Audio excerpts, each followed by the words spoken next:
ফেনী, কুমিল্লা, আরো যে অঞ্চলগুলোর মানুষগুলো আল্লাহ পানির নিচে আছে, আল্লাহ আপনি গায়েবী ভাবে তাদের সাহায্য করেন। আল্লাহ ওই পানি ভূগর্ভে আপনি বিলীন করে দেন মাওলা। আল্লাহ কোরআনে আমি পড়ছি, আল্লাহ আপনি চাইলে পানিকে মাটির নিচেও দাফন করতে পারেন মাওলা। আল্লাহ মেহেরবানি করে এই পানি আপনি মাটির নিচে দাফন করে দেন। এই পানি যাওয়ার জায়গা তো আমাদের দেশে এখন নাই আল্লাহ। আল্লাহ আপনি কুদরতি ভাবে এই পানি মাটির নিচে নিয়ে দেন মাওলা। আল্লাহ আমাদের দোয়া আপনি কবুল করেন।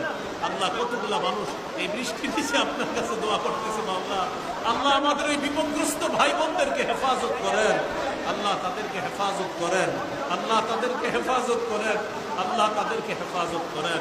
আল্লাহ নোয়াখালী ফেনীর সম্মানিত আলেমে দ্বীন মাওলানা ফরিদ উদ্দিন আল মুবারক আল্লাহ তিক্তার মাদ্রাসায় 100 জন ছাত্র নিয়ে কি কঠিন মুহূর্তে পেরেশানির মধ্যে তিনি ছিলেন। আল্লাহ মাদ্রাসা